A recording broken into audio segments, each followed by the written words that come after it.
I think everyone has a certain memory or two when they were a child, playing outdoors or in their backyard and accidentally stumbling upon something that just utterly shattered their innocent worldview at the time. And for me, that was seeing our elderly neighbors bump uglies. But here in Final Fantasy III, our four young protagonists instead discover an ancient crystal underground. That crystal then tells our four young protagonists to set out on a quest to restore balance to the world, and without missing a beat and without having the need to get up for work the next morning, they set out on their adventure to parts unknown. So yeah, we have another four crystals recurring plot that we last saw back in Final Fantasy I, and it returns here. So while our four kid protags don't have real life jobs, they do have jobs as Final Fantasy classes instead, and they begin as Onion Knights, which is one of my favorite Final Fantasy classes along with the later Freelancer. So initially, I feel like we're in good company. The problem is that Final Fantasy III makes a few missteps along the way that kind of makes the game feel like it doesn't have its own defining identity, and instead is just sort of a combination of the good parts from Final Fantasy I,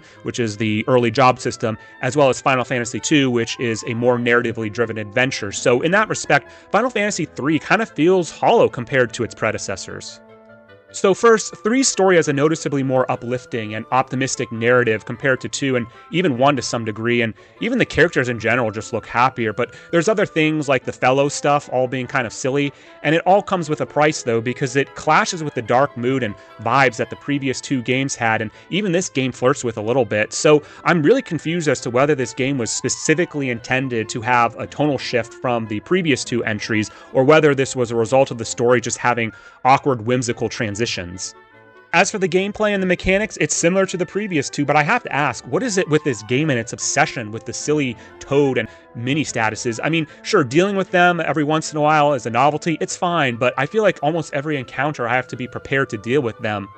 On the flip side though, it does seem like this game has a noticeably lower chance of encountering random enemies, which is good, because I swear you can't walk more than 4 or 5 tiles in 1 or 2 without being ambushed by some ugly monster or his posse.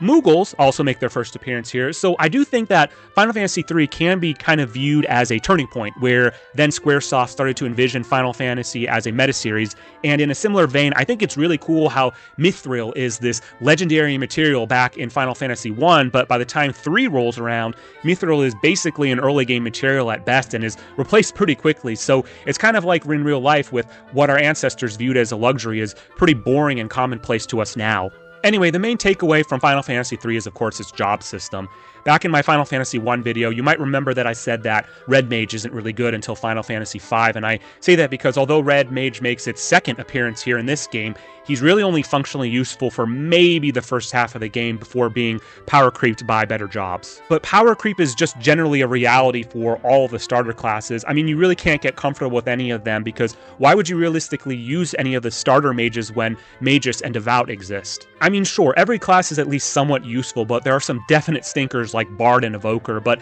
I never really felt like I had the freedom to experiment with different job combinations, because many times there's a job or two that are basically required to progress, such as using Dragoons during the Garuda boss in one of the clips that you'll see here.